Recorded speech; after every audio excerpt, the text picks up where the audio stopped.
नमस्कार, मैं हूं योगेश चक्रवर्ती और आप देख रहे हैं RAD न्यूज। आज बिहार विधानसभा में उप मुख्यमंत्री तारकिशोर प्रसाद ने बजट पेश किया। बजट को लेकर विधायकों का क्या कहना है, आइए जानते हैं विधायकों से कि वो इस बजट को किस तरह से देखते हैं, उनकी नज़र में बजट में क्या कुछ है। तो आइए जानते हैं विधायकों से, खास करके विपक्ष के नेताओं और विधायकों से कि वो किस तरह से इस बजट को देखते हैं। ध्यान दिया गया है, अनएम्प्लॉयड को भी ध्यान दिया गया है, हर सेक्टर में आज पर ध्यान दिया गया है। और सबसे बड़ी बात है कि ध्यान ही नहीं दिया गया है, सफिशिएंट राशि भी उपलब्ध कराई गई है। इसलिए हम समझते हैं कि जो इसमें आज कही गई है बात, उस पर इम्प्लीमेंटेशन होगा और बिहार आगे बढ़ेगा। ये घिसा पीटा बजट है और वही पुरानी बातें हैं जो बजट में पिछला बार पेश किया गया था, पिछले साल 2020-21 का, उसी बजट को दोहराया गया है और नामकरण दूसरा केवल किया गया है और घोटाला करने का प्रावधान किया गया है कि कैसे घोटाला किया जाए। सरजमीन पर कहीं भी काम दिखाई नहीं दे रहा है, केवल घोषणाओं की सरकार है और ये सरकार गरीबों के बारे में कहीं कुछ बोलने को तैयार नहीं है। ना इंदिरा आवास का मामला हो, ये जल नल योजना जो है वो सब फेल्योर है और जल नल योजना में सुधार लाए, इस पर कोई फोकस नहीं है सरकार का। सरकार केवल उपबंध जो की है, प्रावधान जो किया है बजट का, वो केवल लूटने के लिए किया और कुछ नहीं। ये कोई बजट ही नहीं है। सब बजट खत्म है, कोई कर्म का बजट नहीं है। सब फेल्योर बजट है, दिखावा है, कागज पे सिर्फ है, जमीन पे नहीं है। ये जो डबल इंजन का जो सरकार की जो बजट है, आईवास के सिवा कुछ नहीं है। इस पूरे बजट में नया कुछ भी नहीं है। पुरानी योजनाओं को ही नया नामकरण कर करके नई योजनाएं प्रचारित की जा रही हैं और एक दो जो योजनाएं जो नई हैं तो नालंदा जिले के लिए हैं। ये तो पूरी सरकार ही चलती है नालंदा जिले के लिए। जो बजट आएगा उसका बड़ा हिस्सा नालंदा चला जाएगा। सरकार एक बहादुर शाह जफर भारत के जो अंतिम शासक थे, उनका दिल्ली से पालन तक राज था। हमारे भी इस राज्य के मुख्यमंत्री का जो राज है वो पटना से नालंदा तक है। इसके बाहर उनका कोई दृष्टिकोण नहीं है, कभी काम भी नहीं सोचते उसके बारे में।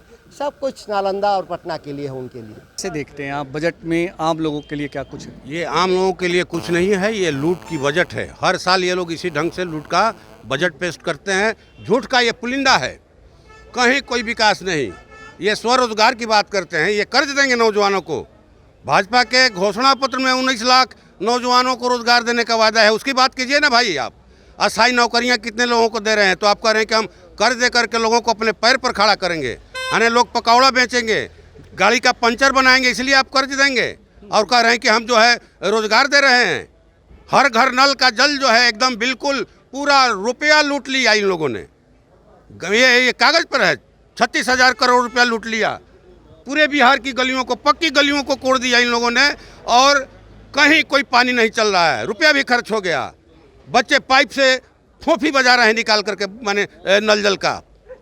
हर घर को ये 30 रुपया देने का फरमान जारी कर दिया कि टैक्स देना होगा। पानी नहीं, 36,000 करोड़ रुपया खर्च भी, गांव की गलियों को कोड़ भी दिया और हर घर से 30 रुपया भी इनको चाहिए। ये लुटेरों की सरकार है। माने ये जल जीवन हरियाली का दशा देखिए। माने 24,524 करोड़ का ये योजना, ये कांवर झील 12,500 एकड़ ज़मीन दखल किया है भूमि माफियाओं ने। एक भी भूमि माफिया को नोटिस नहीं गया। लेकिन जिन गरीबों को नीतीश जी की सरकार ने कहा था कि हम 5 डिसमिल ज़मीन देंगे घर बनाने के लिए, ज़मीन नहीं दिया। भूमि के अभाव में गरीब लोग एक झोपड़ी तान कर, एक मैंने कहिए कि एक चिमकी लगा करके रह रहे हैं आहार पोखर के पेड़ पर। 50 लाख गरीबों को नोटिस चला गया। शराबबंदी है बिहार में। हर घर में होम डिलीवरी हो रही, पैसा चाहिए आपको। अभी मुजफ्फरपुर में आपको गोपालगंज में जहरीली शराब पीने से लोगों की मौत हो गई। शराब पीने से मौत हो गई। कोई शराब माफिया जेल नहीं गया, लेकिन 19 लाख गरीबों को दारू पीने के आरोप में जेल बंद कर दिया सरकार ने। सरकार तो 19 लाख लोगों को रोजगार देने की बात कर रही है। ये बिल्कुल ये तो बोल रहे हैं कि स्वरोजगार देंगे, हम लोगों को कर्ज देंगे। ये कर्ज देंगे पंचर बनाने के लिए, पकौड़ा बेचने के लिए, जलेबी छानने के लिए, पान का गुमटी खोलने के लिए, लेकिन अस्थाई नौकरी नहीं देंगे। सरकारी नौकरी नहीं देंगे। रोजगार क्या, लोग तो खुद से स्वरोजगार करते हैं, खुद से करते हैं। इसलिए आप रोजगार की बात बोले हैं तो अस्थायी नौकरी दीजिए, अस्थायी रोजगार दीजिए, सरकारी दीजिए। बजट में ऐसा कुछ नहीं है। कुछ नहीं है, कुछ नहीं, कोई विजन नहीं, लूटपाट का बजट है। बजट जो आज पेश किया गया है, तो बजट को आप आज विधायक जनप्रतिनिधि कैसे देखते हैं? ये देखिए, आज का बजट पूर्ण रूपेण से निराशाजनक था। जो हम लोग को आशा था कि जो युवाओं के लिए उन्होंने कहा था कि 19 लाख लोगों को मैं नौकरी दूंगा, इस पर कोई चर्चा नहीं हुई।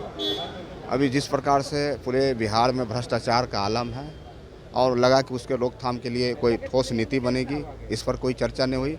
यानी कहीं से भी महिलाओं 50% आबादी इस बिहार में महिलाओं की है, उनके बारे में भी कोई चर्चा नहीं हुई।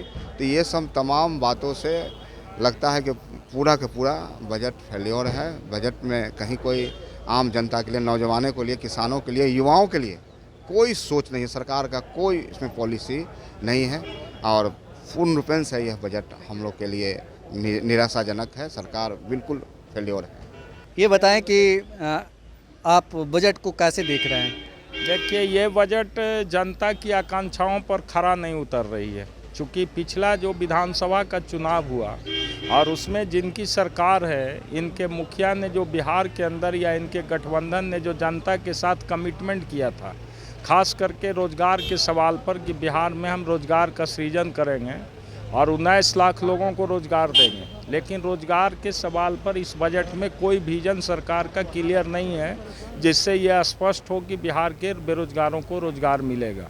तो रोजगार के दृष्टिकोण से देखा जाए या जो इंफ्रास्ट्रक्चर है बिहार में, खास करके कृषि का, शिक्षा का, ये सारे चीज़ों में सरकार ने कोई ऐसी पारदर्शिता दिखाने का काम नहीं किया जिससे लगता हो कि कोई बजट में नयापन है।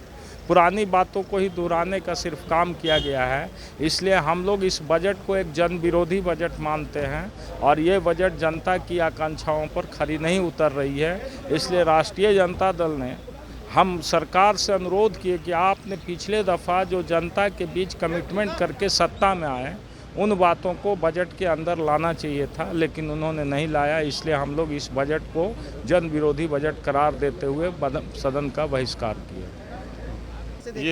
ये बजट बिहार के किसानों और मजदूरों के हुकूक की अनदेखी करता है। ये बजट कहीं से भी शिक्षा, स्वास्थ्य के मामले में बहुत मजबूत नहीं है और ये बजट सीमांचल के साथ, दलितों के साथ और पिछड़ों के साथ नाइंसाफ़ी पर मबनी बजट है। ये बताइए कि बजट में महिलाओं के लिए क्या कुछ है? बजट में महिलाओं के लिए कहाँ नया कुछ बात है, जो पहले से लागू था वही है। महिलाओं के लिए तो कुछ नया आया नहीं है। कहाँ महिलाओं के लिए न विधानसभा में आरक्षण है न लोकसभा में है, कहीं नहीं है। बजट को कैसे देखते हैं? आपको लगा कि कुछ अच्छा करने की कोशिश की है सरकार? सब बजट एकदम गोल मटोल खाली हुआ है, कुछ संतोषजनक बजट पास नहीं हुआ।